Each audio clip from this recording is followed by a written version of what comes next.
Et bonjour! Comment ça va, amigos? Nous allons donc voir ensemble, revoir ensemble, reviewer ensemble ce chapitre 54 de Dragon Ball Super. Est-ce que vous l'avez lu? J'ai publié sur ma page la vidéo de tout l'arc Moro pour que tu puisses, si tu n'as pas lu l'arc, pouvoir d'abord démarrer avec cette vidéo, puis enchaîner avec le chapitre 54. Un petit gain de temps pour toi si tu veux, parce que je me préoccupe de ton bien-être quelque part. Et nous allons donc, vous allez donc écouter mon analyse du chapitre 54. Alors comme je l'ai dit sur ma page, ce chapitre 54, bon, il est bien. Il est bien, hein, je veux dire, on kiffe, tu vois, on kiffe, c'est Dragon Ball, c'est Gohan, c'est Gohan ultime, c'est Gohan en tenue de Piccolo, mais, tu vois, c'est qui a joué? Ah, je vous conseille vraiment de jouer à Fight List. Franchement, si vous êtes chaud de jouer à Fight List, moi je joue avec vous. Je sais pas si vous connaissez, c'est un jeu où on écrit des... Enfin bref, allez voir Fight List, il est sympa, j'ai la flemme d'expliquer. Puis de toute façon, je suis pas sponsorisé, donc ils allaient se faire enculer. Allez voir par vous-même, mais il est cool ce jeu. Je disais donc qu'il y a des choses qui m'ont beaucoup plu dans ce chapitre. Et il y en a qui, on va dire, c'est pas que ça m'a pas plu, c'est que il faut pas trop aller vers ça. Et je vais expliquer en fait. Bon, je résume rapidement le chapitre. Donc en fait, à la fin du chapitre 53, on s'arrêtait sur un cyborg, un truc un peu bizarre qui s'est appelé 7-3. On va l'appeler soit 7-3, soit 73. On va dire 73 parce que j'ai la flemme de dire 7-3 à chaque fois. Donc 73. Moi je me dis que c'est un cyborg puisqu'il a un numéro, tu vois, 73, un peu comme C18, C17. Donc il a la capacité de recopier justement les capacités de ses adversaires.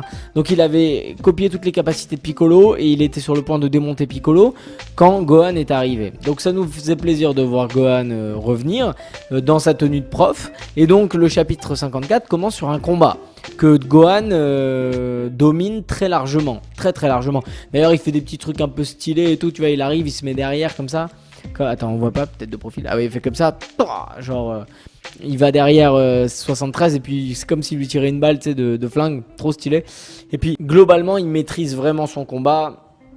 C'est là où tu vois qu'il est bien plus fort que Piccolo, puisque Piccolo galérait contre 73. D'ailleurs Piccolo le dit à un moment, il dit putain, je sais pas trop comment je dois le prendre de voir que tu bats si facilement quelqu'un qui a copié mes techniques, tu vois.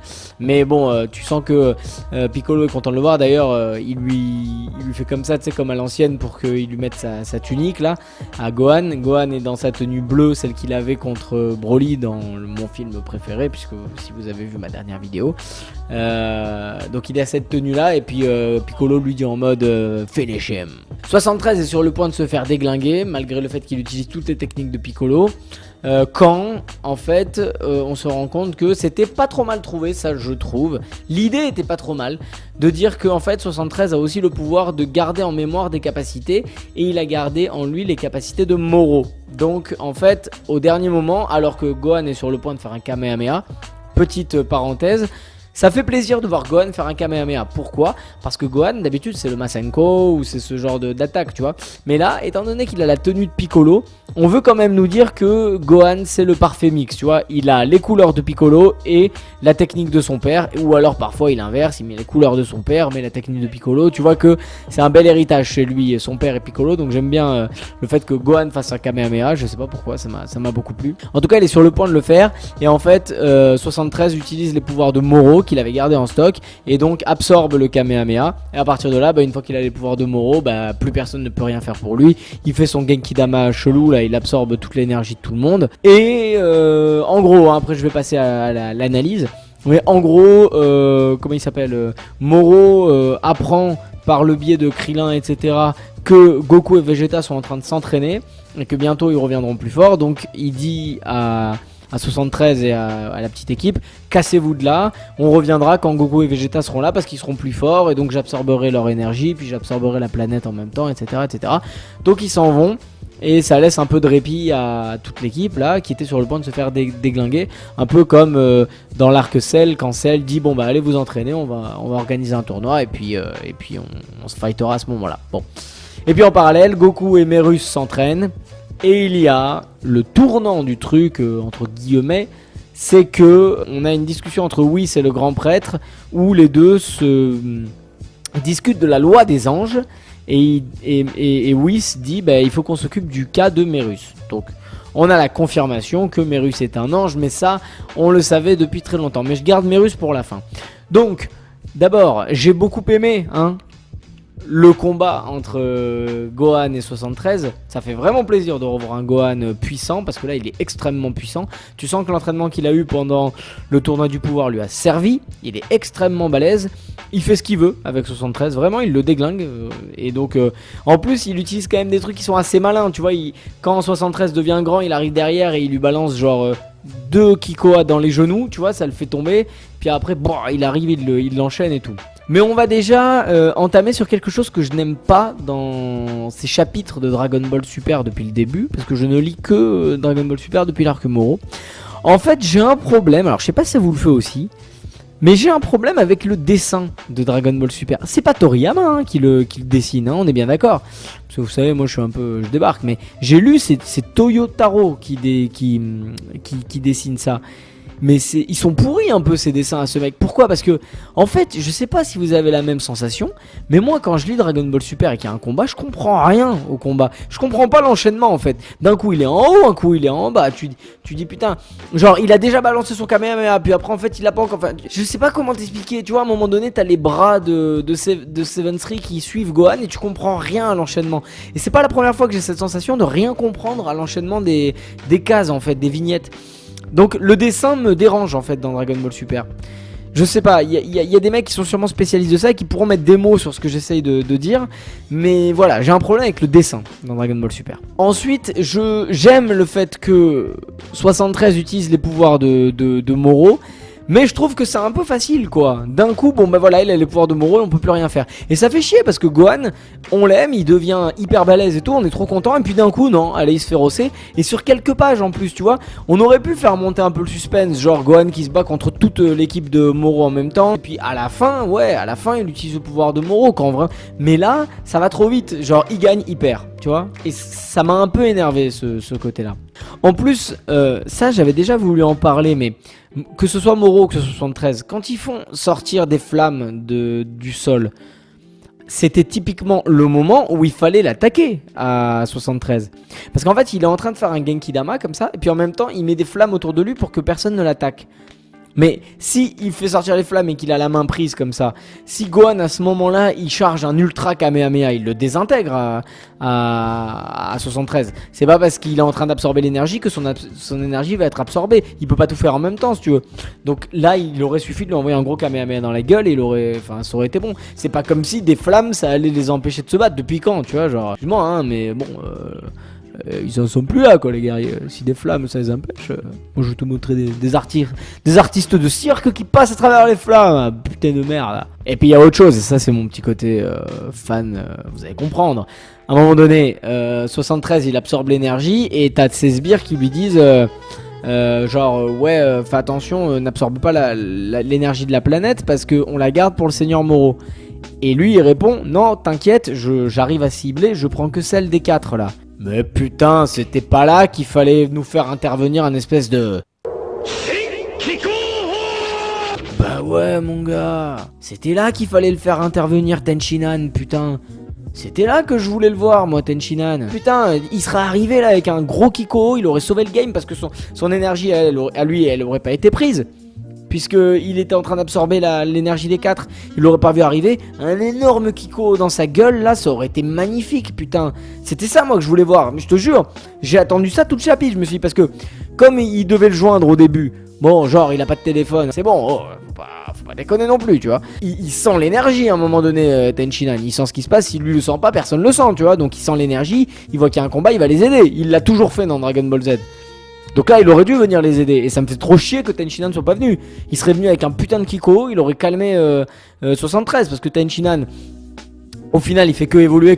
Donc son Kiko doit être extrêmement destructeur à ce moment là. Parce qu'il est devenu super balèze comparé à comment il était avant. Donc il les aurait calmés là avec le Kiko, ça leur aurait permis de reprendre des forces, tu vois. Putain, ça m'a vraiment fait chier hein, que Tenshinhan ne vienne pas. Un autre truc, à un moment donné, tu vois Piccolo de dos et il dit au petit nain là, il lui dit à ta place, je serais pas si sûr de moi ou je sais plus quoi. Moi, je m'attendais à ce qu'il se retourne et qu'il fasse une feinte, tu vois, qu'en fait son énergie n'ait pas été absorbée. Mais non, qu'est-ce qu'il dit? En fait, il y a Goku et Vegeta qui vont venir vous défoncer la gueule. Et tu vois, c'est ça que j'aime pas. J'enchaîne sur ça, c'est que ce chapitre, en fait, ça se termine trop facilement. Ils s'en vont parce qu'il y a Goku et Vegeta. En plus, Moro décide que Goku et Vegeta vont arriver, donc il vaut mieux attendre qu'ils reviennent encore plus puissants pour absorber leur énergie. Mais c'est un teubé ou quoi, Moro? Il est débile? C'est ça qu'on veut nous dire? Le mec a des millions et des millions d'années et il est débile en fait. Il est débile. Il se dit pas une seconde. Je les ai défoncés une fois en leur absorbant leur énergie. Mais comme ils sont débiles mentaux, ils vont aller avoir encore plus d'énergie, s'entraîner pour avoir plus d'énergie pour m'en donner encore plus. Il se dit pas une seconde, ils vont essayer de trouver un plan. Surtout qu'en plus, il sait très bien que Goku et Vegeta sont potes avec la patrouille galactique et que la patrouille galactique connaît le pouvoir de Moro, etc. Donc il se dit pas, ils sont en train d'essayer de trouver un plan pour... Non. Et ça m'énerve, tu vois, ça, enfin, pas ça m'énerve, en vrai, je m'en fous, j'ai fini le bouquin, j'ai bu un café, puis ça allait mieux, tu vois. Mais je m'attendais à plus de la part de Moro, je m'attendais à quelque chose de plus. Voilà, c'est un peu les points qui m'ont dérangé sur ce chapitre. J'ai pas envie que ça reparte sur du trop facile, tu vois. C'était bien parti, il faut que ça reste là-dessus. Et maintenant, il me reste 8 minutes 18 de mémoire, donc sur ma carte truc. Donc on va un peu parler de la fin du chapitre, donc Mérus. Donc, à deux moments, on nous confirme plus ou moins que Mérus est un ange. Le premier... quand il s'entraîne avec Goku et que Goku lui dit vas-y j'ai faim et toi tu manges pas, que Mérus lui dit ouais des fois j'ai faim, des fois j'ai pas faim, j'ai pas besoin de manger, et que Goku lui dit ah Whis m'avait dit la même chose. Donc déjà ça nous met la puce à l'oreille que Whis et Mérus bon mais ils se comportent pareil, Whis c'est un ange donc Mérus est peut-être un ange. Et puis il y a la discussion évidemment à la fin entre Whis et le prêtre où on a l'air de sous-entendre que Mérus est un ange, donc ça encore une fois on le savait, et qu'il est en train peut-être d'enfreindre la loi des anges. On connaît pas la loi des anges, mais on croit comprendre de ce que Whis dit que un ange ne doit pas se mêler des problèmes de son univers et ne doit ni prendre le parti du bien ni prendre le parti du mal. Donc est-ce qu'avec Mérus on serait pas sur un délire d'ange déchu, comme je l'avais déjà plusieurs fois dit dans mes vidéos? Est-ce qu'on serait pas sur un délire de le contraire de Zamasu? C'est-à-dire Zamasu c'était un Kaioshin qui a vrillé vers le côté du mal parce que voilà, il a vu ce qui se passait, il a eu envie de s'en mêler. Est-ce qu'avec Mérus on n'est pas finalement sur l'autre? C'est-à-dire un ange qui ne pouvait plus se retenir de voir à quel point le mal était destructeur sur Terre et a décidé d'aller sur Terre, dans son univers, pardon, et a décidé de se mêler à ça pour combattre le mal, alors qu'il n'est pas censé le faire. Et quelque part, ça commence à prendre sens, parce que, tu vois, quand tu regardes Mérus, quand il se bat finalement, est-ce qu'il se bat vraiment, Mérus? Mais j'ai pas l'impression, hein. Et ça, c'est un truc qui m'a fait tilt, tu vois. Au final, il utilise des flingues, il utilise des propulseurs, mais il se bat jamais vraiment. En fait, comment je me suis dit ça? Je me suis dit, attends, il est en train d'entraîner Sangoku à l'ultra instinct machin, donc il est quand même super balèze. En plus, on le voit, il démonte Sangoku. Donc Sangoku, il est en PLS, tu vois. Et à côté de ça, à chaque fois qu'il se bat, il utilise des flingues. Pourquoi il fait ça?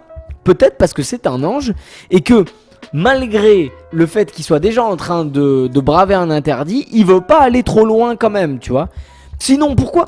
S'il est capable d'entraîner Sangoku à maîtriser l'ultra instinct, etc., pourquoi c'est pas lui qui va régler Moro? Quelque part, tu vois, il y a un chemin qui se dessine. En fait, il va pas le régler parce qu'il ne doit pas intervenir jusqu'au bout, mais il met le maximum de chances du côté du bien pour que le bien l'emporte. Maintenant, il faut savoir, dans la mesure où Whis et le grand prêtre en parlent, est-ce que, du coup, le fait qu'il ait enfreint la loi, etc., putain, j'ai envoyé un parachute là, il est parti comme ça, même Duc, il a fait genre, il l'a pas vu.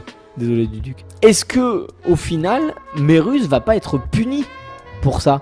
Est-ce qu'il va pas être puni du fait qu'il a désobéi, etc., etc. Parce que si les anges commencent à se préoccuper du cas de Mérus et de son univers, c'est que on va assister peut-être même après Moro, on va peut-être assister à un truc entre eux, tu vois. Ou même pendant Moro, on va peut-être assister à un petit règlement de compte, tu vois. Et peut-être même qu'on va voir Whis se taper. Je sais pas, tu vois.